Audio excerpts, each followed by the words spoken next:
우리 다시 가족처럼 지낼 수 없을까? 당신 이제 방송까지 나왔다며? 7년 만에 걸려온 전화. 김태영은 휴대폰 화면을 보며 잠시 멈칫했습니다. 저장되지 않은 번호였지만 목소리는 너무나 익숙했습니다. 전처 미선이었습니다. 지은이가 그 방송 보고 울었어. 아빠가 잘 지내는 것 같아서 안심되나 봐. 우리 한번 만나서 얘기하자. 김태영은 입술을 깨물었습니다. 방송. 일주일 전 지역 방송국에서 재기 성공 사례로 소개된 그 프로그램 말입니다. 카메라 앞에서 웃으며 포기하지 않으면 기회는 온다고 말했던 자신의 모습이 떠올랐습니다. 엄마도 당신 소식 듣고 싶어 하시더라. 동생도 요즘 힘든데 당신이랑 상담 좀 하고 싶대. 가슴속 어딘가가 철컥하고 잠기는 느낌이었습니다. 미선의 목소리는 7년 전 그날처럼 담담했습니다. 아무 일도 없었다는 듯이. 그것 때문에 연락한 거야? 아니, 그냥 지은이 때문에 연락했어. 애가 중학생 되니까 아빠가 궁금한가 봐. 어쨌든 가족이잖아. 가족. 그 단어가 귓가에서 맴돌았습니다. 김태영은 천천히 숨을 들이마셨습니다. 창밖으로 저녁 해가 지고 있었습니다. 사무실 책상 위에는 이번 달 매출 보고서가 놓여 있었고 벽에는 방송국에서 받은 감사패가 걸려 있었습니다. 다음에 연락할게. 그는 짧게 말하고 전화를 끊었습니다. 손이 미세하게 떨리고 있었습니다. 김태영은 책상에 기대어 눈을 감았습니다. 17년 전 그날이 떠올랐습니다. 30 중반의 작은 화물차 한 대로 시작했던 배송일. 새벽 4시에 일어나 시장으로 향하던 길. 손이 얼어붙을 정도로 추운 겨울날도 땀이 등을 타고 흐르는 여름날도 쉬지 않았습니다. 몇 년 지나자 작은 물류센터를 차릴 수 있었습니다. 동네 사람들은 김 사장님이라고 불렀고 그는 그 호칭이 자랑스러웠습니다. 미선과는 그 무렵 선을 보고 결혼했습니다.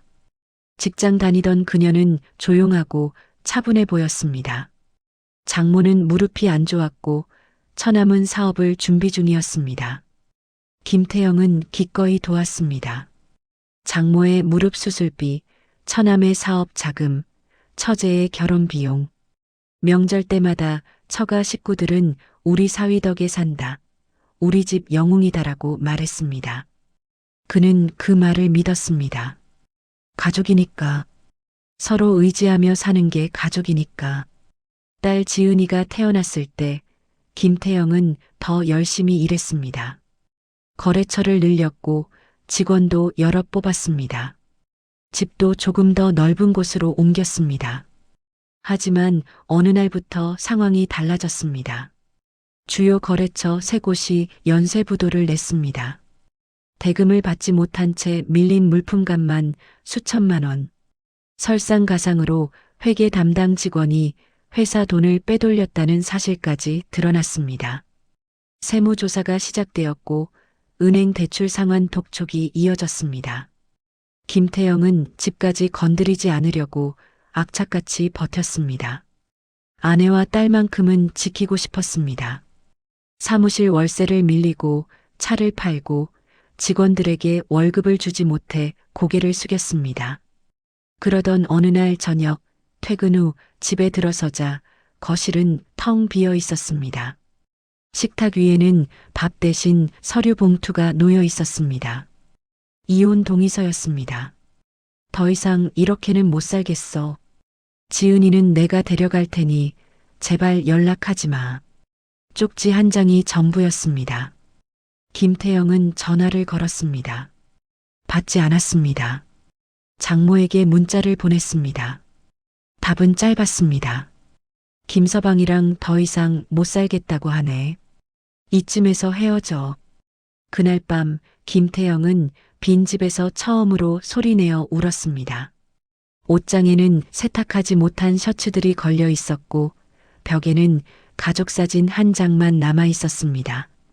웃고 있는 딸 지은의 얼굴을 한참 바라보다가 그는 사진틀을 뒤집어 놓았습니다. 내가 뭘 잘못했지. 김태영은 다시 눈을 떨었습니다. 사무실 창밖으로 어둠이 내려앉고 있었습니다. 7년이 지났습니다. 그동안 딸 얼굴 한번 보지 못했습니다. 생일에 선물을 보내도 받는지 안 받는지 알 수 없었습니다. 그런데 지금 미선이 전화를 걸어왔습니다. 우리 다시 가족처럼 지낼 수 없을까? 김태영은 책상 서랍을 열어 낡은 가족사진 한 장을 꺼냈습니다. 웃고 있는 지은, 옆에 서 있는 미선, 그리고 자신. 사진 속 자신은 행복해 보였습니다. 그는 사진을 다시 서랍에 넣고 천천히 닫았습니다. 왜 지금 전화를 한 걸까? 그 질문에 대한 답은 이미 알고 있었습니다. 그날 밤 김태영은 잠을 이루지 못했습니다. 미선의 목소리가 자꾸만 귓가에 맴돌았습니다. 어쨌든 가족이잖아. 새벽 5시 그는 침대에서 일어나 거실로 나왔습니다. 창밖은 아직 어두웠습니다.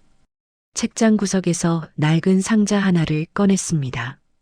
먼지가 수북이 쌓여 있었습니다. 상자 안에는 오래된 사진 몇 장과 카드가 들어 있었습니다. 지은이가 초등학교 입학식 때 찍은 사진, 가족여행을 갔던 날의 사진, 그리고 어린이날에 지은이가 손으로 쓴 카드. 아빠 사랑해요. 우리 아빠가 세상에서 제일 좋아요. 김태영은 카드를 한참 바라보다가 천천히 닫았습니다. 손끝이 떨렸습니다. 사흘 후 회사로 또 전화가 걸려왔습니다. 이번엔 장모였습니다. 사위 나야. 미선이한테 들었어. 요즘 일이 잘 된다며? 참 대견하네. 김태영은 책상에 앉은 채 전화를 받았습니다. 장모의 목소리는 7년 전보다 더 나이 들어 보였지만 말투는 여전히 익숙했습니다. 장모님 무슨 일이세요? 아이고 무슨 일이긴. 그냥 안부 전하지. 근데 사위 미선이 만나자는 거 한번 생각해봐. 지은이도 아빠 보고 싶어 하고 우리도 오래 못 만났잖아. 김태영은 입술을 깨물었습니다. 장모님 7년 전에 문자 보내신 거 기억하세요? 그게 그때는 우리도 어쩔 수 없었어. 미선이가 힘들어하니까 내가 어쩔 도리가 있나. 그치만 지금은 다르잖아. 김서방도 이렇게 잘 됐고 제가 잘 돼서 연락하신 거군요. 아니, 그게 아니라 김태영은 전화를 끊었습니다. 가슴이 답답했습니다. 일주일 뒤 이번엔 처남에게서 문자가 왔습니다. 매영, 저 진수입니다. 오랜만입니다. 요즘 사업이 좀 안 풀려서 그러는데 한번 만나서 조언 좀 들을 수 있을까요? 매영 경험담 들으면 도움이 될 것 같아서요. 김태영은 문자를 읽고 휴대폰을 내려놓았습니다. 7년 전이 떠올랐습니다. 처남 진수는 당시 작은 음식점을 준비하고 있었습니다. 김태영이 보증을 서주고 초기 자금도 대줬습니다. 그런데 사업이 무너질 무렵 진수는 연락을 끊었습니다. 보증금 문제로 전화를 걸어도 받지 않았습니다. 그때 진수가 남긴 마지막 말이 기억났습니다. 매영, 죄송한데 저도 살아야 돼서요. 매영 일은 매영이 알아서 하셔야죠. 김태영은 휴대폰을 들어 문자를 다시 읽었습니다. 매영 경험담 들으면 도움이 될 것 같아서요. 그는 답장을 보내지 않았습니다. 다음 날 오후 회사 앞에 낯선 차 한 대가 서 있었습니다. 김태영이 사무실에서 나오자 차 안에서 처제가 내렸습니다. 형부, 오랜만이에요. 처제 민지는 예전보다 화장이 진했고 옷차림도 화려했습니다. 그녀는 웃으며 다가왔습니다. 언니한테 들었어요. 형부가 요즘 바쁘시다고. 그래서 제가 직접 왔어요. 무슨 일이야? 형부, 그렇게 차갑게 대하지 마세요. 우리도 가족인데 언니 좀 만나줘요. 지은이도 아빠 엄청 보고 싶어 해요. 김태영은 한 발짝 물러섰습니다. 민지야, 그동안엔 왜 연락 안 했어? 에이, 그때는 저도 어렸잖아요. 언니가 힘들어하니까 저도 어떻게 할 수가 없었어요. 근데 지금은 다르잖아요. 형부도 이렇게 성공했고 내가 성공해서 찾아온 거지. 민지의 얼굴이 굳었습니다. 형부, 왜 그렇게 말해요? 우리가 돈 때문에 오는 것 같아요? 진짜 지은이 걱정돼서 그러는 거예요. 김태영은 아무 말도 하지 않았습니다. 민지는 잠시 그를 바라보다가 차에 올라탔습니다. 출발하기 전 창문을 내리고 말했습니다. 형부, 너무 매정하게 굴지 마세요. 언니도 많이 후회하고 있어요. 차가 떠나고 김태영은 그 자리에 한참 서 있었습니다. 그날 저녁 김태영은 사무실에 혼자 앉아 있었습니다. 책상 위에는 장모, 처남, 처제의 연락이 모두 기록되어 있었습니다. 그들은 하나같이 가족이라는 말을 했습니다. 하지만 그 말 뒤에는 언제나 다른 무언가가 숨어 있었습니다. 김태영은 창밖을 바라보았습니다. 어둠이 내려앉고 있었습니다. 이 사람들은 정말 지은이 때문에 온 걸까? 그 질문에 대한 답은 점점 명확해지고 있었습니다. 한번 만나보자. 김태영은 휴대폰을 들어 미선에게 문자를 보냈습니다. 이번 주 토요일 시간 되면 한번 만나자. 장소는 내가 따로 문자 보낼게. 답장은 금방 왔습니다. 고마워. 오랜만에 우리 가족끼리 편하게 밥 먹으면서 얘기하자. 김태영은 문자를 읽고 휴대폰을 내려놓았습니다. 가슴속 어딘가가 무거웠습니다. 사흘 후 회사에 박민철이 들어왔습니다. 그는 김태영과 함께 회사를 일군 동업자였습니다. 7년 전 김태영이 바닥에 있을 때 찾아와 손을 내밀었던 사람이었습니다. 사장님, 요즘 표정이 안 좋으신데 무슨 일 있으세요? 김태영은 커피를 한 모금 마시고 천천히 말했습니다. 민철아, 7년 전 내가 처음 너 만났을 때 기억나? 그럼요. 성동시장 커피 트럭 하던 때요. 사장님이 제가 다쳤을 때 병원비 내주시고 내복까지 사주셨잖아요. 그때 난 정말 아무것도 없었어. 빚만 수천만 원이었고. 박민철은 잠시 침묵하다가 물었습니다. 혹시 전처 쪽에서 연락 왔어요? 김태영은 고개를 끄덕였습니다. 이번 주 토요일에 만나기로 했어. 만나시려고요? 응. 한 번은 정리해야 할 것 같아서. 박민철은 걱정스러운 표정으로 김태영을 바라봤습니다. 사장님 조심하세요. 그 사람들 7년 전에 어떻게 했는지 저도 다 봤잖아요.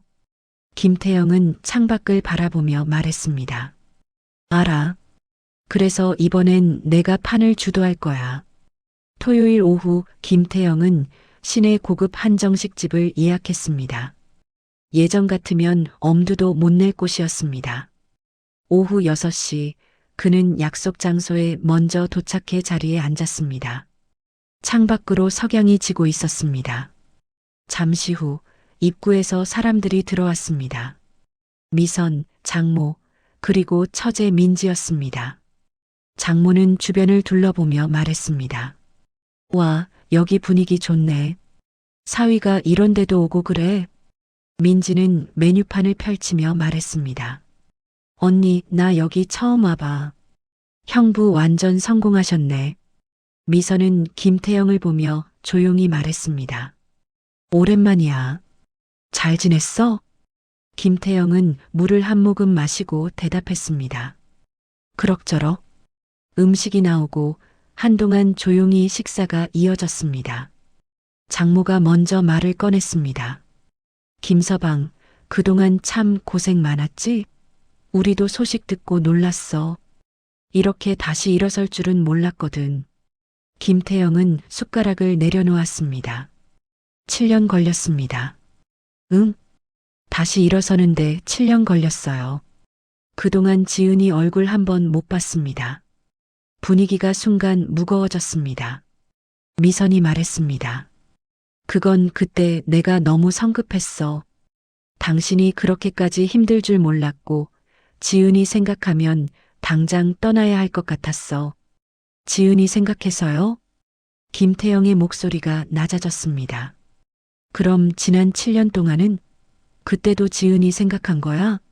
미선은 입술을 깨물었습니다. 처제 민지가 끼어들었습니다. 형부, 언니도 많이 후회했어요. 그때는 정말 어쩔 수 없었다고요.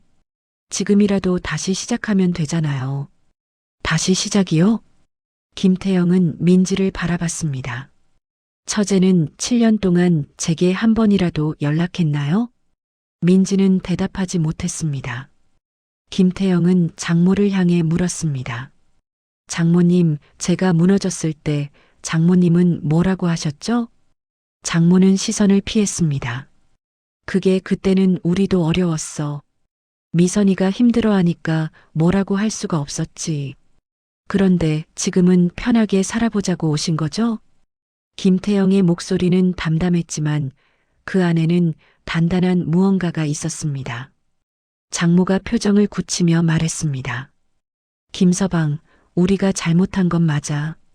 그치만 아이도 있고 이제 서로 좀 편하게 지내보자고. 우리도 참 어려운 시간 보냈어. 김태영은 가방에서 서류 봉투 하나를 꺼내 테이블 위에 놓았습니다. 이게 뭐야? 미선이 물었습니다. 지은이 이름으로 만든 교육비 신탁 증서야. 대학 졸업할 때까지 학비랑 생활비는 내가 책임질게. 미선의 얼굴이 밝아졌습니다. 정말? 당신이 대신 조건이 있어. 김태영은 서류를 펼쳤습니다. 이 안에는 내가 지은이 교육에만 관여한다는 내용이 있어.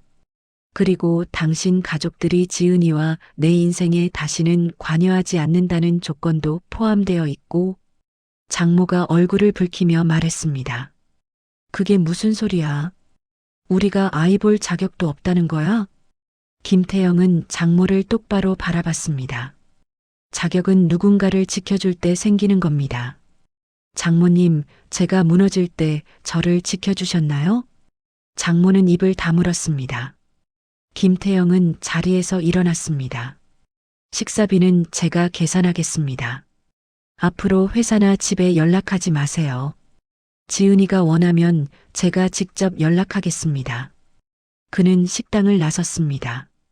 뒤에서 미선이 부르는 소리가 들렸지만 돌아보지 않았습니다. 밤 10시 김태영은 집으로 돌아와 소파에 앉았습니다. 휴대폰에는 미선에게서 긴 문자가 와 있었습니다. 미안해요. 내가 잘못했어. 다시 한 번만 생각해줘. 그는 문자를 읽고 휴대폰을 내려놓았습니다. 내가 차가운 게 아니야. 당신들이 너무 늦은 거야. 창밖으로 어둠이 깔려 있었습니다. 김태영은 눈을 감았습니다. 그런데 그때 휴대폰이 다시 울렸습니다. 이번에는 모르는 번호였습니다. 전화를 받자 낯설지만 어딘가 익숙한 목소리가 들렸습니다. 아빠, 김태영의 손이 떨렸습니다. 김태영은 숨이 멎는 것 같았습니다. 7년 만에 듣는 딸의 목소리였습니다. 예전보다 훨씬 성숙해진 목소리였지만 여전히 알아볼 수 있었습니다. 지은아? 응, 나야 아빠. 김태영은 소파에서 일어나 창가로 걸어갔습니다. 손이 떨려서 휴대폰을 제대로 잡을 수가 없었습니다. 어떻게 전화를. 엄마 휴대폰에서 아빠 번호 찾았어. 오늘 저녁에 할머니랑 이모가 집에 와서 아빠 얘기하는 거 들었어. 지은의 목소리에는 조심스러움이 묻어 있었습니다. 아빠, 나 오늘 할머니가 하는 말 다 들었어. 아빠가 나 교육비 준다고 했다며? 그런데 엄마랑은 안 만나겠다고 했다며? 김태영은 입술을 깨물었습니다. 지은아, 미안해. 아빠가 너한테 설명할 게 많은데. 아빠, 지은이 말을 끊었습니다. 나도 알아.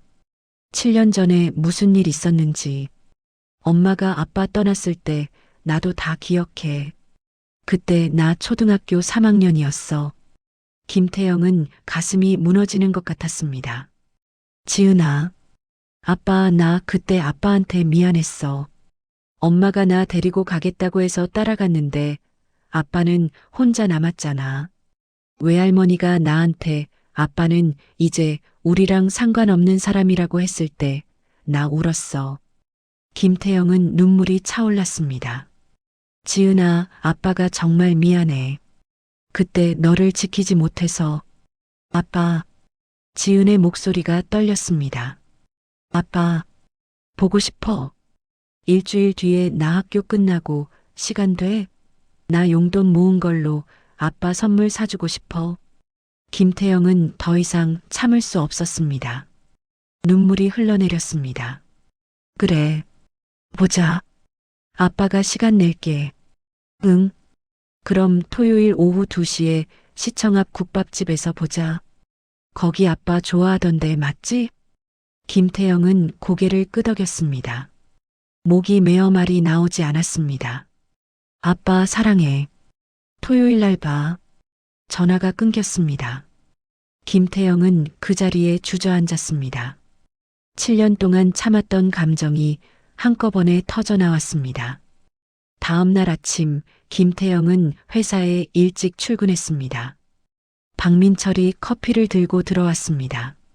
사장님, 어젯밤에 무슨 일 있었어요? 얼굴이. 지은이한테 전화 왔어. 박민철은 눈을 크게 떴습니다. 정말요? 뭐라고 했어요? 만나자고 했어. 토요일에. 그거 좋은 일 아니에요? 근데 왜 그렇게 복잡한 표정이세요? 김태영은 창밖을 바라보며 말했습니다. 민철아, 나 지은이한테 뭐라고 말해야 할까? 7년 동안 연락 한 번 못한 아빠가 이제 와서 뭐라고 해야 하지? 박민철은 잠시 생각하다가 말했습니다. 사장님, 지은이가 먼저 연락했다는 건 사장님을 원망하지 않는다는 거잖아요. 그냥 솔직하게 얘기하세요. 아빠도 힘들었다고, 그래도 너를 생각했다고. 김태영은 고개를 끄덕였습니다. 그날 오후 미선에게서 전화가 걸려왔습니다. 김태영은 잠시 망설이다가 받았습니다. 당신, 지은이가 어제 전화했다며? 미선의 목소리는 불안해 보였습니다. 응. 지은이가 당신 만나겠다고 하던데 내가 말렸는데 안 들어. 당신 지은이한테 이상한 말 하지 마. 김태영은 입술을 깨물었습니다. 이상한 말? 우리 험담하지 말라고. 지은이는 아직 어려. 괜히 애 마음만 복잡하게 하지 마. 미선아. 김태영의 목소리가 낮아졌습니다. 지은이는 이미 다 알고 있어. 7년 전 일도 지금 상황도. 지은이가 직접 나한테 말했어. 뭐? 지은이가 그때 일을 다 기억한대. 장모님이 뭐라고 했는지도 알고 있고. 전화 너머로 미선의 숨소리가 거칠어졌습니다. 그게 그땐 엄마가 그냥 한 말이었어. 애가 혼란스러워 할까봐. 그만 통화하자. 김태영은 전화를 끊었습니다. 토요일 오후 2시 김태영은 시청 앞 국밥집에 먼저 도착했습니다. 예전에 가족끼리 자주 오던 곳이었습니다. 잠시 후 입구에서 누군가 들어왔습니다. 교복을 입은 여학생이었습니다. 김태영은 숨을 멈췄습니다. 지은이었습니다. 7년 전보다 훨씬 자란 지은. 예전에는 아빠 무릎까지 오던 키가 이제는 어깨까지 올라와 있었습니다. 지은은 김태영을 보자 잠시 멈칫했습니다. 그리고 천천히 걸어왔습니다. 아빠. 김태영은 일어나 지은을 바라봤습니다. 눈물이 차올랐습니다. 지은아, 많이 컸구나. 지은도 눈시울이 붉어졌습니다. 아빠, 나 보고 싶었어. 두 사람은 한참 동안 서로를 바라봤습니다. 말이 필요 없었습니다. 자리에 앉아 음식을 주문한 후 지은이 먼저 말을 꺼냈습니다. 아빠, 나 용돈 조금씩 모아둔 돈으로 아빠 선물 사려고. 지은아, 그럴 필요 없어. 아빠가. 아니야. 지은이 고개를 저었습니다. 나도 이제 고등학생이야. 아빠한테 뭔가 해주고 싶어. 7년 동안 못했잖아. 김태영은 가슴이 뜨거워졌습니다. 지은아, 아빠가 미안해. 너를 지키지 못해서, 너 혼자 힘들게 해서. 지은은 눈물을 닦으며 말했습니다. 아빠는 잘못 없어. 엄마가 잘못한 거야. 외할머니도 이모도. 나 다 알아. 김태영은 지은의 손을 잡았습니다. 지은아, 이제 아빠가 옆에 있을게. 내가 원하면 언제든지 연락해. 지은은 고개를 끄덕이며 웃었습니다. 하지만 그 웃음 뒤에는 7년간의 외로움이 묻어 있었습니다. 해가 지고 김태영은 지은을 버스 정류장까지 배웅했습니다. 아빠, 다음 주에 또 볼 수 있어? 그럼, 언제든지. 지은은 버스에 올라타며 손을 흔들었습니다. 김태영도 손을 흔들었습니다. 버스가 떠나고 김태영은 그 자리에 한참 서 있었습니다. 그때 휴대폰이 울렸습니다. 미선이었습니다. 지은이 어디 있어? 집에 안 왔어. 방금 버스 태워보냈어. 당신 지은이한테 뭐라고 했어? 김태영은 전화를 끊으려다가 말했습니다. 아무 말도 안 했어. 지은이가 먼저 다 알고 있었으니까. 전화를 끊고 김태영은 하늘을 올려다봤습니다. 이제 시작이구나. 그는 천천히 집으로 걸어갔습니다. 가슴속 무언가가 조금씩 풀리는 느낌이었습니다. 몇 년이 흘렀습니다. 지은이와의 만남은 계속 이어졌습니다. 처음엔 한 달에 한 번, 그 다음엔 한 달에 두 번. 지은은 주말마다 아빠에게 연락을 했고 김태영은 지은의 이야기를 들으며 웃었습니다. 비어있던 7년의 시간이 조금씩 채워지는 느낌이었습니다. 하지만 미선은 계속 전화를 걸어왔습니다. 당신 때문에 지은이가 나한테 차갑게 대해. 당신이 뭐라고 한 거야? 난 아무 말도 안 했어. 지은이가 스스로 판단한 거야. 판단? 애가 뭘 알아서 판단해? 당신이 우리 험담한 거 아니야? 김태영은 더 이상 대답하지 않았습니다. 미선의 전화는 점점 잦아졌고 김태영은 결국 번호를 차단했습니다. 지은이 고등학교 3학년이 되던 해 어느 날 지은이가 김태영에게 조심스럽게 물었습니다. 아빠, 나 대학 가면 자취하고 싶어? 엄마랑 떨어져서 살고 싶어? 김태영은 숟가락을 내려놓았습니다. 엄마가 뭐라고 하시니? 엄마는 반대해. 근데 나는 정말 힘들어. 엄마랑 외할머니는 맨날 아빠 욕해. 아빠가 우리 버렸다고, 아빠가 돈만 밝힌다고. 근데 나는 알아. 그때 누가 누구를 버렸는지. 김태영은 지은의 손을 잡았습니다. 지은아, 아빠는 내가 행복하면 돼. 내가 원하는 대로 해.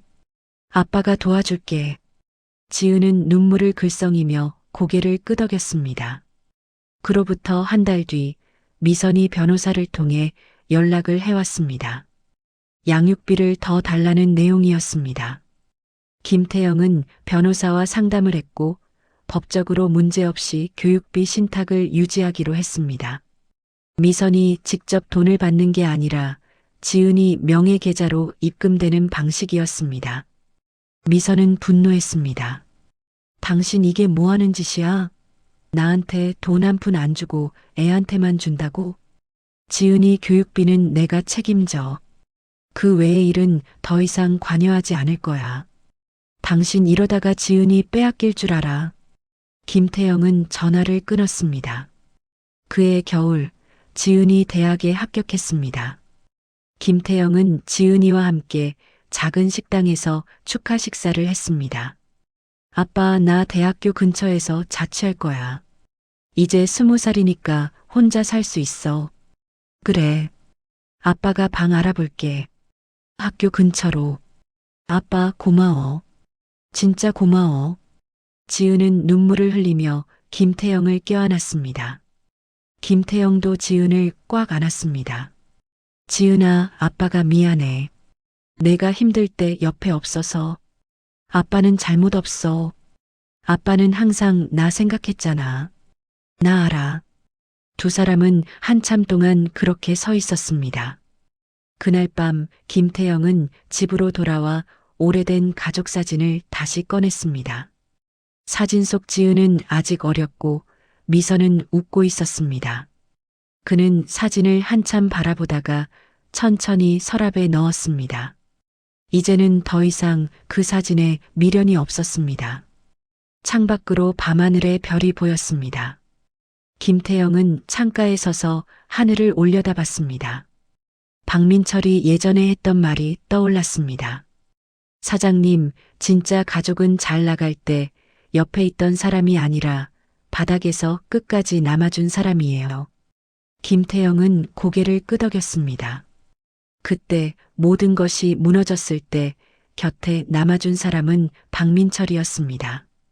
새벽 시장에서 함께 땀 흘리며 일했고 적자가 이어질 때도 포기하지 않았습니다. 그리고 지금 10년 만에 제대로 돌아온 딸 지은. 엄마와 외할머니의 말을 듣지 않고 스스로 아빠를 찾아온 딸.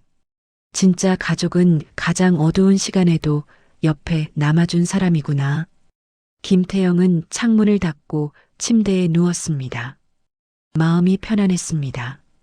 사람들은 성공했을 때 옆에 있던 사람을 기억하기 쉽습니다. 하지만 진짜 소중한 사람은 자신이 가장 초라할 때 등을 돌리지 않은 사람입니다. 김태영은 눈을 감았습니다. 내일 아침 지은이에게 문자를 보내야겠다고 생각했습니다. 아빠는 항상 내 편이야. 그 한마디면 충분했습니다. 사랑도 가족도 의리도 결국 남아준 사람이 전부였습니다. 그리고 김태영은 이제야 그것을 알았습니다. 여러분의 인생에서도 바닥일 때 곁을 지켜준 사람이 있으신가요? 혹시 비슷한 경험이 있으시다면 댓글로 이야기를 나눠주세요. 구독과 좋아요는 더 많은 이야기를 전하는데 큰 힘이 됩니다.